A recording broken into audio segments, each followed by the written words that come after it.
Assalamualaikum warahmatullahi wabarakatuh. Selamat pagi anak-anak.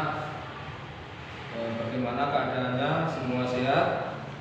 Alhamdulillah semua sehat. Semua hadir ya pagi hari ini? Ya, alhamdulillah kita dapat bertemu dengan keadaan sehat walafiat.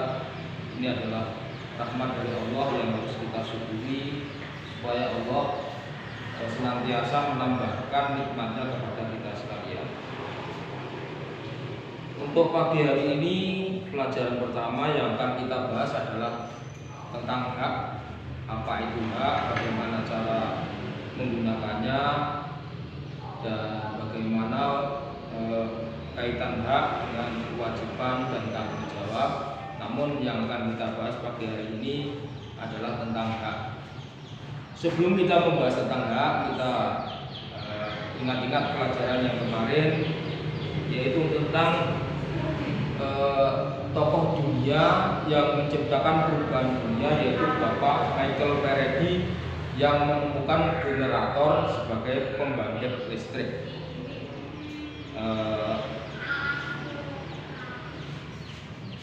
Apa saja yang dapat kalian rasakan dengan manfaat kehadiran listrik yang ditemukan oleh Bapak Michael Faraday? Coba contohnya, Arman. Contohnya apa yang kamu rasakan manfaat yang ditemukan oleh Bapak Michael Faraday? Coba sebutkan manfaatnya 3 saja.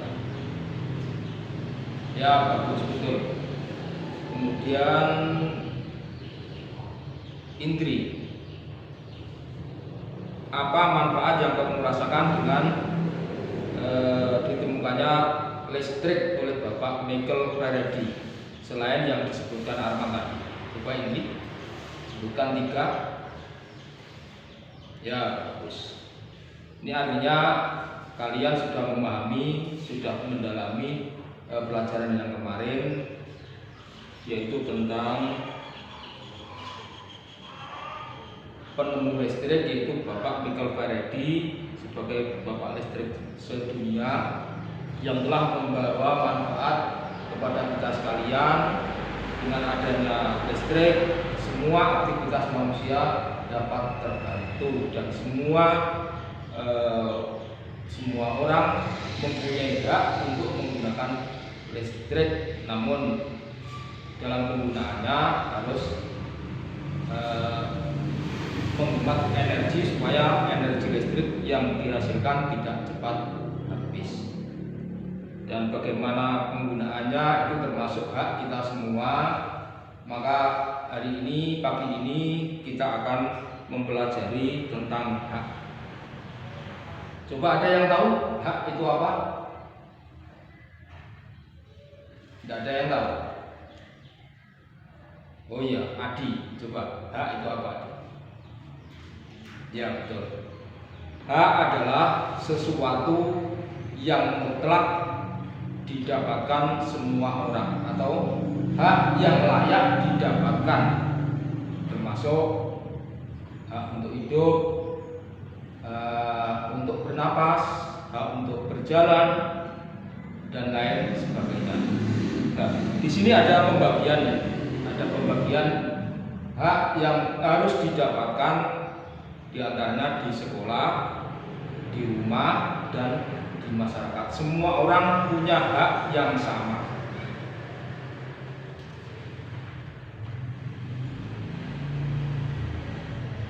Coba perhatikan gambar di bawah ini. Ini adalah gambar Edo yang merasa nyaman dengan hadirnya listrik, dan dia berhak menggunakan listrik ini untuk kegiatannya. Kegiatan utama karena sebagai pelajar, maka Arman memanfaatkan atau menggunakan haknya untuk belajar. Di antaranya adalah lampu penerangan kamar. Nah, ini Arman berhak menggunakan lampu listrik ini untuk menerangi kamarnya. Yang kedua, lampu belajar. Dengan hadirnya listrik, Arman mempunyai hak untuk menggunakan lampu belajar ini untuk aktivitas belajar. belajarnya supaya belajarnya nyaman. Yang ketiga adalah radio. Radio adalah alat elektronik yang cara menghidupkannya menggunakan arus listrik. Dengan hadirnya radio, Edo dapat memanfaatkan yang pertama untuk apa? Ya betul, hiburan. Selain hiburan untuk apa? Oh ya betul, untuk mendapatkan berita atau informasi. Yang keempat adalah kipas angin. Dengan adanya kipas angin yang menggunakan energi listrik, ini Edo merasa nyaman di dalam ruangan atau di dalam kamar karena tidak kepanasan. Nah, Edo berhak menggunakan ini semua. Ini yang dinamakan hak. Jadi hak adalah segala sesuatu yang mutlak atau yang layak didapatkan oleh semua orang. Yang pertama, karena kita sebagai pelajar, kita bahas hak tentang hak di sekolah. Jadi di sekolah ini hak yang harus kita dapatkan itu apa saja. Yang pertama, karena sebagai pelajar adalah hak untuk mendapatkan ilmu atau hak untuk mendapatkan pendidikan dan pengajaran. Semua anak, semua siswa ini mempunyai hak yang sama dalam mendapatkan ilmu. Artinya semua siswa harus mendapatkan perlakuan yang sama oleh guru untuk mendapatkan ilmu. Di antaranya adalah hak untuk mendapatkan pendidikan dan pengajaran. Yang kedua, apa? Coba. Ya betul. Hak untuk menggunakan fasilitas sekolah. Semua fasilitas yang ada di sekolah ini semua siswa berhak untuk menggunakan dengan sebaik-baiknya, tentunya untuk menunjang kelancaran proses belajar. Selain menggunakan fasilitas, hak apa lagi yang harus kamu dapatkan selama di sekolah, di lingkungan sekolah ini? Ya, hak untuk mendapatkan rasa aman. Jadi semua siswa, semua anak yang ada di sekolah ini berhak merasa aman. Artinya apa? Artinya tidak boleh di sekolah ini ada praktek bullying. Berarti bullying. Apa bullying? Ya betul. Bullying adalah tindakan penganiayaan dengan kata-kata ya, mengejek, membuli, memojokkan dan lain sebagainya. Ini tidak praktek seperti ini tidak diperbolehkan di sekolah karena semua berhak merasa aman. Jadi masing-masing anak di sekolah ini harus merasa aman. Jadi tidak boleh ada tekanan dari yang lain. Untuk itu diperlukan kerukunan, persatuan di antara semua siswa. Kemudian hak apa lagi selain rasa aman? Ya, hak untuk mengeluarkan pendapat atau hak untuk usul. Jadi misalkan kalian di sini merasa kurang nyaman, kamu punya hak untuk mengusulkan kepada bapak atau ibu guru yang ada di madrasah ini. Misalnya kamu diperlakukan tidak baik oleh temanmu, kamu boleh usul pada guru. Yang kedua, hak di rumah. Apa hakmu di rumah? Selama kamu di rumah, di dalam keluarga, di lingkungan keluarga, kamu punya hak apa saja? Yang pertama, hak untuk mendapatkan kasih sayang.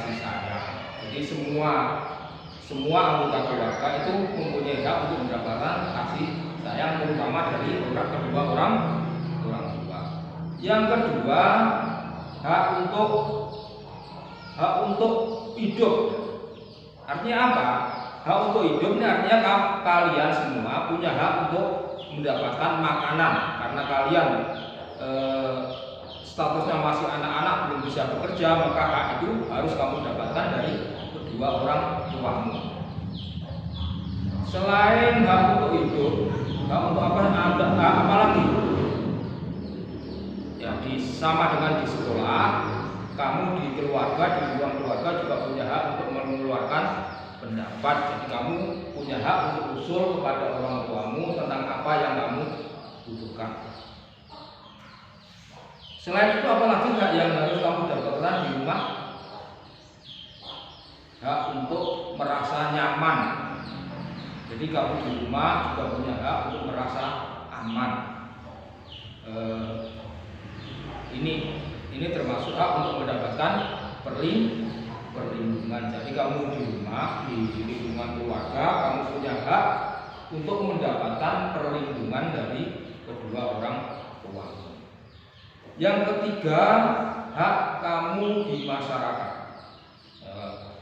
Karena kita semua adalah warga masyarakat, maka kita juga punya hak yang harus kita dapatkan di lingkungan masyarakat. Hak apa saja kira-kira yang harus kamu dapatkan, yang layak kamu dapatkan di masyarakat? Yang pertama, hak untuk mendapatkan perlakuan atau perlindungan hukum. Karena negara kita adalah negara hukum, maka semua warga negara mempunyai hak yang sama di mata hukum. Jadi kalau ada tindakan yang melawan hukum, kita harus melaporkan kepada pihak yang berwajib, karena kita juga mempunyai hak untuk mendapatkan hukum, mendapatkan keadilan. Yang kedua, hak apa? Coba itu hak untuk merasa aman. Jadi di masyarakat, semua warga termasuk kalian sebagai warga masyarakat juga berhak untuk merasa aman. Yang ketiga, hak apa? Apa hak kamu yang harus kamu dapatkan di masyarakat? Ya, hak untuk mengeluarkan pendapat. Karena negara kita adalah negara demokrasi, semua warga mempunyai hak untuk mengeluarkan pendapat atau hak bersuara. Karena kalian usianya masih usia kanak-kanak,